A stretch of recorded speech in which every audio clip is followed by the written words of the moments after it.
Bismillahirrahmanirrahim. Assalamualaikum warahmatullahi wabarakatuh. Selamat pagi anak-anakku sekalian, kelas 12 MIPA 1 hingga 12 MIPA 5 yang tergabung dalam Classroom Gabungan Matematika Wajib 1. Ibu ulangi, selamat datang dan selamat bergabung dalam pembelajaran online Matematika Wajib Belajar dari Rumah atau BDR. Di kelas 12 ini kalian belajar matematika yang dipandu oleh Ibu. Nama Ibu adalah Ibu Sri Eli Mulyani SPD.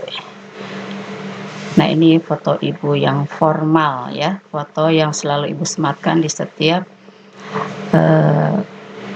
kegiatan dinas. Oke, karena kita belajar online, tidak tatap muka, maka minimal bisa melihat fotonya dan melihat Ibu secara online melalui layar video pembelajaran. Pada kesempatan ini kita belajar matematika pasti rumit, ketemu langsung saja sudah ribet, nggak ngerti, apalagi secara online. Ibu berusaha untuk memberikan pengajaran yang sersan ya, serius tapi santai. Nah, untuk pertemuan kali ini kita mulai dengan membahas bab 1 itu adalah dimensi 3 atau bangun ruang. Apa itu dimensi 3 atau bangun ruang? Mungkin kalian pernah ada yang mendengar ya, kenapa dimensi 3 berhubungan dengan bangun ruang, kenapa dihubungkan? Nah, untuk mengetahuinya kita juga tentu harus mengenal apa itu dimensi 3. Oke. Nah, kenapa disebut dimensi 3? Karena bangun ruang ini merupakan bangun yang terbentuk dari bidang-bidang sehingga memiliki 3 ukuran, yaitu ada panjang, lebar, dan tinggi ya. Ada panjang, lebar, dan tinggi. Itulah sebabnya disebut berdimensi 3. Kalau ada panjang, ada lebar, ada tinggi, maka kita bisa masuk ke dalamnya karena di dalamnya ada ruangan, sehingga dimensi 3 identik dengan bangun ruang. Maka kita bisa menghitung volumenya atau isi ruangannya. Nah, kita yang berada di dalam ruangan, kalian yang sedang belajar di dalam kamar, membuka HP-nya, kamarmu itu berdimensi 3 karena ukuran kamarmu ada 3, ada panjangnya, ada lebarnya, ada tingginya. Jadi apa saja sudah yang termasuk dalam bangun ruang? Contohnya apa saja? Seluruh bangun ruang itu yang berbentuk prisma, atau bisa juga yang berbentuk limas. Pokoknya ada ruangan di dalamnya. Prisma seperti apa sih? Bangun ruang yang atap dan alasnya sama. Contohnya kardus. Kemudian kardus Indomie ya. Kemudian drum, kaleng, itu atap dan alasnya sama. Apalagi ya, kalau rumah, atap rumah kan menguncup. Nah, kalau menguncup itu namanya limas. Tergantung alasnya. Kalau alasnya berbentuk ruangan berarti kerucut. Kalau alasnya berbentuk segitiga berarti limas segitiga gitu ya. Ibu yakin kalian bisa menyebutkan satu persatu contoh-contoh dari bangun ruang. Ini kan sudah dipelajari di SD ya. Jadi kita ulangi, bangun ruang itu merupakan bangun yang terbentuk dari bidang-bidang sehingga memiliki 3 ukuran, yaitu panjang, lebar, dan tinggi, sehingga kita bisa masuk ke dalamnya. Nah, sekarang unsur-unsur apa saja yang terkandung dalam bangun ruang? Apa saja sih yang membentuk bangun ruang itu? Nah, bangun ruang itu terdiri dari tiga unsur, yaitu titik, garis, dan bidang. Jadi unsur terkecil adalah titik. Setelah jadi titik, membanyak, mengelompok, membentuk garis.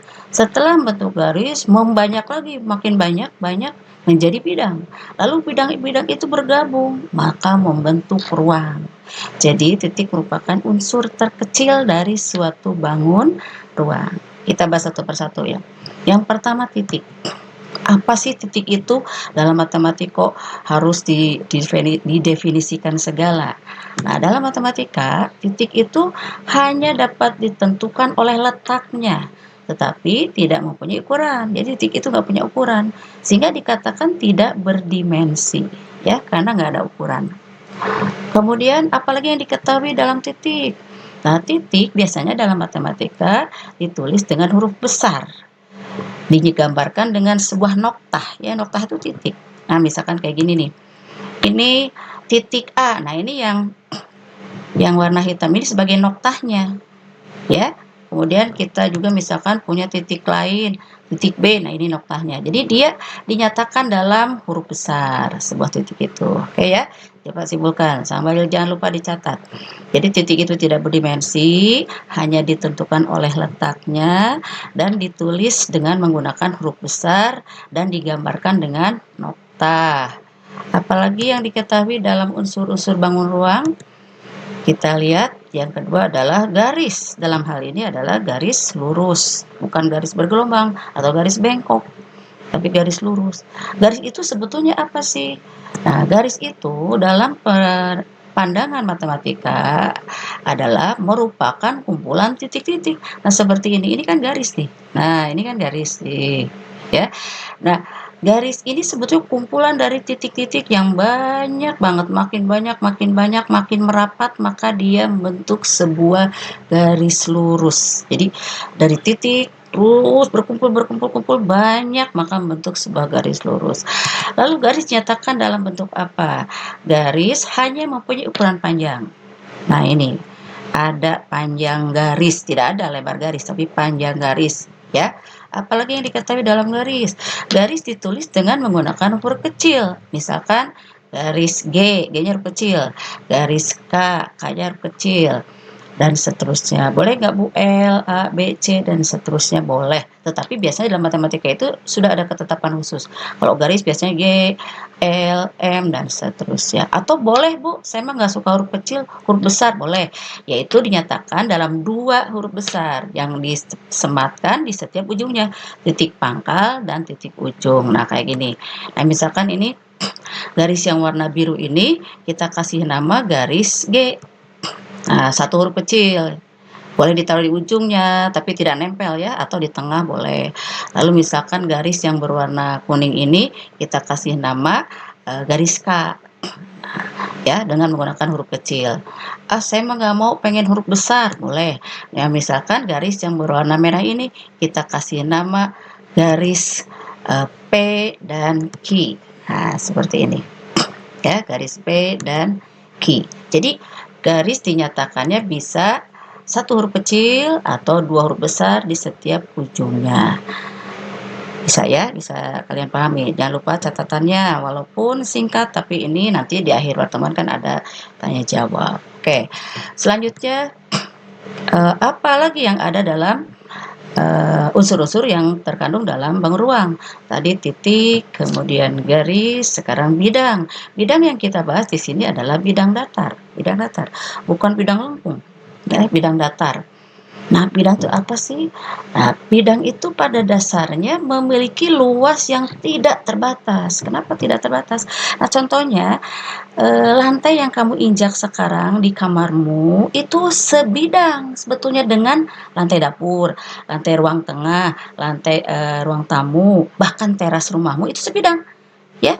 Kalau kamu keluar itu kan terletak pada bidang yang sama, maka tidak terbatas. Nah, untuk membatasinya harus diwakilkan. Kok nggak mungkin seluruh, berarti Bu dengan tanah juga? Iya, sebidang.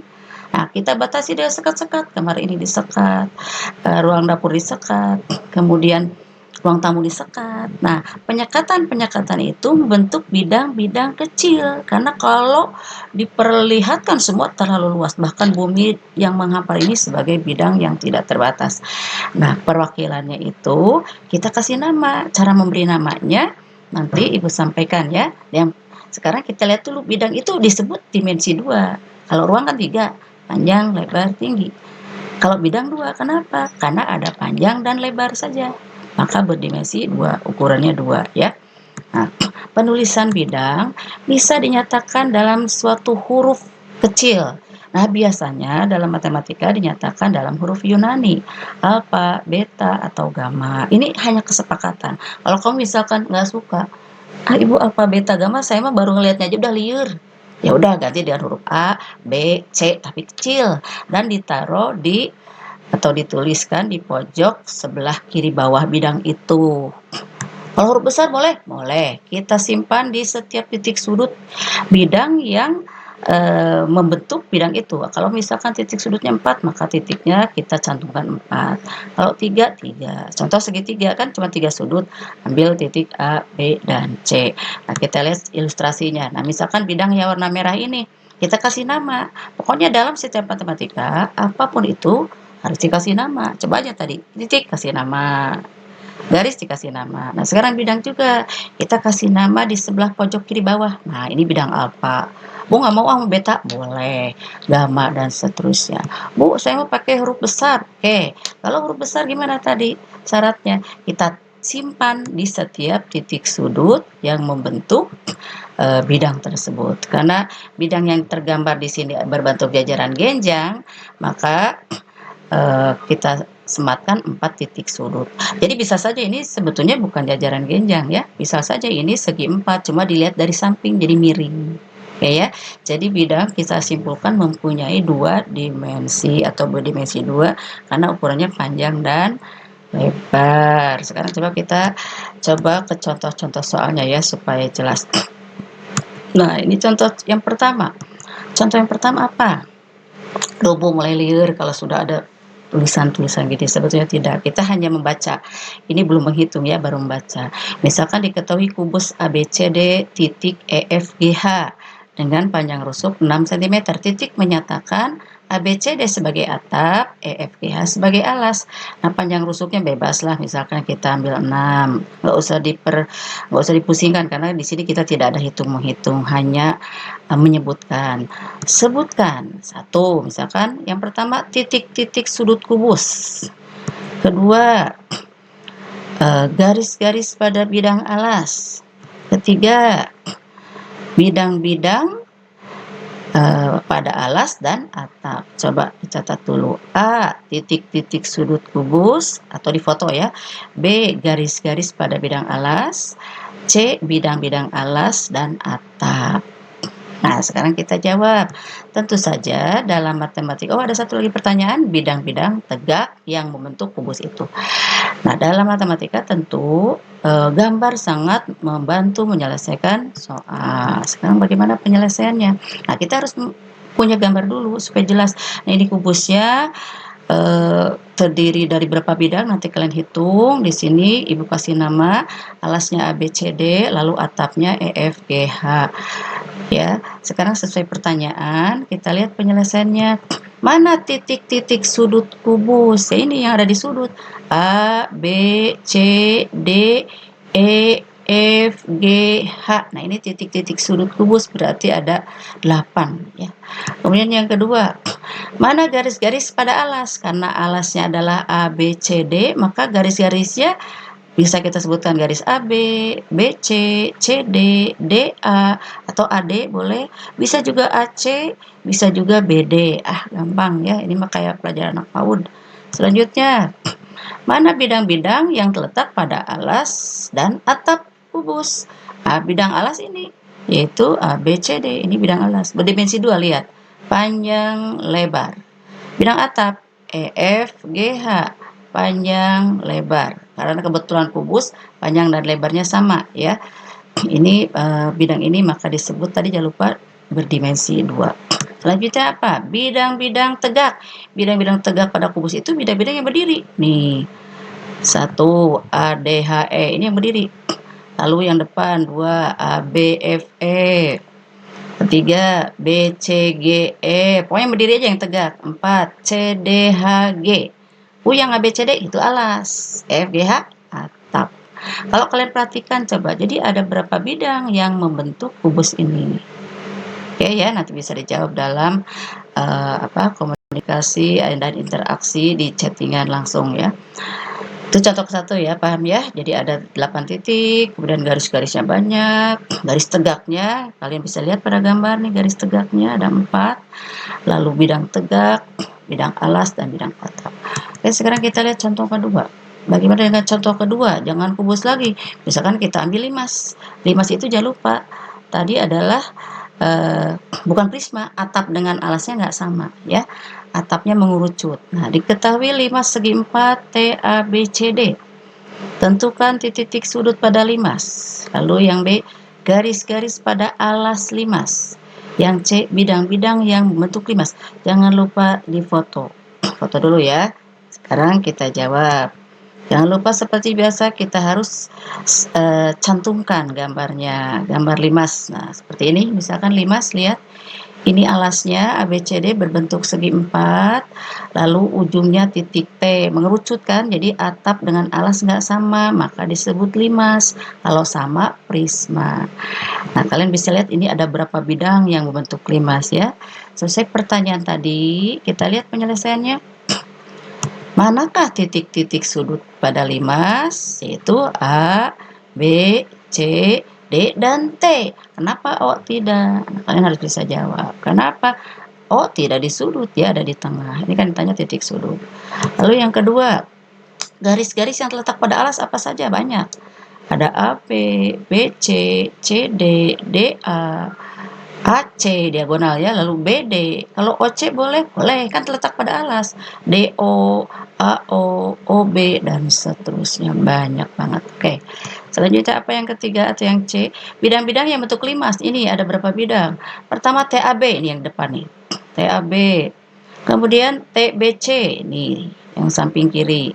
Kemudian TCD, TCD yang belakang. Ya, lalu TAD yang sebelah kanan. Lalu alasnya A, B, C, D. Jadi ada berapa bidang? Hitung. 1, 2, 3, 4, 5. Jadi ada 5 bidang yang membentuk limas. Ya, itu contoh kedua. Sekarang coba contoh ketiga. Nah, contoh ketiga, kita ambil gambar seperti ini. Nah, ada gambar di samping, apakah termasuk bangun ruang? Jelaskan. Nah, ini nanti contoh ketiga, kalian jawab di rubrik chat ya, langsung. Nanti silakan yang paling cepat, nanti kan kelihatan. Yang menjawab cepat itu dilihat dari time-nya, waktunya. Tidak usah takut salah, coba saja. Karena ini kan pembelajaran aktif ya. Bu, nama bidangnya ini, nama bangunnya ini, pokoknya bebas saja. Ibu tidak melihat benar salahnya, tetapi responnya ya, keaktifan kalian. Lalu yang B, sebutkan titik-titik sudut pada bangun ruang itu. Nah, nanti Ibu kirim lagi fotonya supaya kalian bisa jawab ya. Kemudian yang C, ada berapa bidang yang membentuk bangun ruang itu? Lalu sebutkan satu persatu ya. Oke, anak-anak jangan lupa contoh ketiga ini nanti kalian jawab di live chatnya. Nanti Ibu beri pertanyaan stimulus, nanti kalian merespon ya. Nanti gambar ini akan Ibu share lagi. Itu contoh ketiga ya, nanti dijawab di live chat. Contoh keempat juga sama. Nah, untuk contoh keempat, nah ini gambarnya. Nah, gambar ini atau bangun ruang ini apakah termasuk bangun ruang? Alasannya apa? Kamu paparkan nanti di live chat. Lalu pertanyaan berikutnya, apa nama bangun ruang itu? Gampang banget ya. Kemudian pertanyaan selanjutnya, ada berapa bidang yang membentuk bangun ruang tersebut? Demikian anak-anak sekalian, paparan singkat dari PowerPoint yang Ibu buat. Mohon maaf apabila Ibu menyampaikannya misalkan terlalu cepat. Kritik dan saran, pendapat silahkan nanti kalian cantumkan di live chatnya. Jangan lupa nanti Ibu memberikan pertanyaan atau stimulus sehingga kalian bisa menjawab secara aktif. Tidak usah takut salah. Yang Ibu nilai adalah keaktifan kalian. Semakin banyak menyampaikan pendapat, menjawab, itu nilainya bagus. Tidak dilihat benar salah dulu, oke ya? Karena kita kan bukan tes, belum ujian. Barangkali itu yang dapat Ibu sampaikan. Nanti di akhir pertemuan Ibu akan kirimkan link daftar hadirnya. Jadi sekarang kita simak baik-baik di classroomnya, di stream ya, untuk mengadakan live chatnya. Oke, demikian yang dapat Ibu sampaikan. Assalamualaikum warahmatullahi wabarakatuh.